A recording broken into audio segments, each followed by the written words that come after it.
You can feel it. Something is off. Things are getting stranger by the day. Just a coincidence, or is something more sinister happening right under our noses? We want to warn you now, this next story is disturbing. Namely, in earlier times, it was easier to control 1 million people, literally, than physically to kill 1 million people. Today, it is infinitely easier to kill 1 million people than to control 1 million people. It is easier to kill than to control. I would like to reduce the number of people on the planet because there's too many of us. It's a planet of finite resources and we're using them up.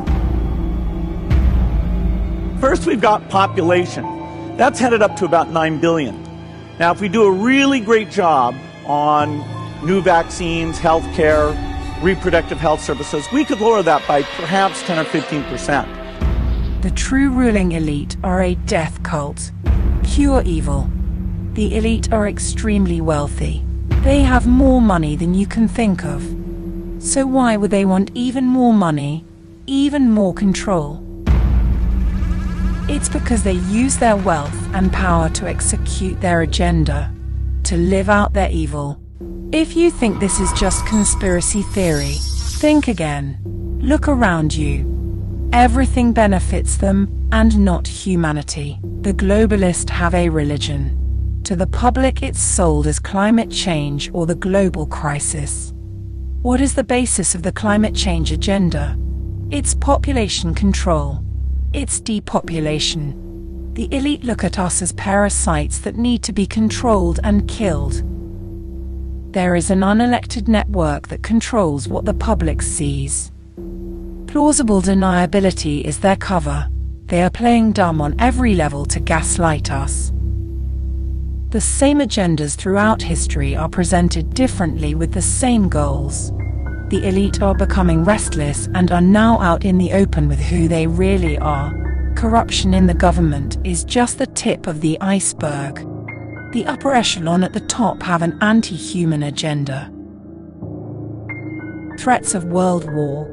But behind the scene, it's more about control and backdoor dealings between world governments. The open border, drug trafficking, human trafficking is covered up and controlled by our own government. It's deeper than that. There is a reason why most of these corruption networks never get shut down. These anti-humanists control mostly everything.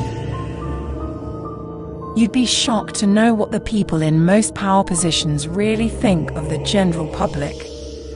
The elite's corruption network operates like prison gangs or like a mafia, but on a larger scale. Blackmail, controllers, handlers, money laundering. If you want to stay rich and powerful, you'll have to do their dirty work. They have their hands in everything. A lot of these players simply love the spotlight. Most of the celebrities, politicians, CEOs love the fame and fortune. But the ones at the top of these groups are completely evil. Many become unwillingly controlled by signing on into the club without knowing what they are actually involved with behind the scenes. Most of humanity is asleep and distracted by meaninglessness. The elite are warning us of a cyber attack, also known as a digital 9/11 event. The economy would collapse if we suffered an internet shutdown. The modern power grid relies on the internet to coordinate power plants. Without it, each country's national grid will become unbalanced, and local outages escalate into a blackout for most of the world. A society slipping into chaos will allow the elite to reset and rebuild a world for themselves. There will be events leading up to a total collapse. Domestic terror attacks, biological attacks, world wars. With each event, more and more control is gained. Time is running out. If society suffers from any of these trigger events, there might be no turning back. Humanity is at the crossroads. This is happening right now. We need to reject the global agenda and know who the world rulers really are and what they are up to. The fight for humanity is happening now.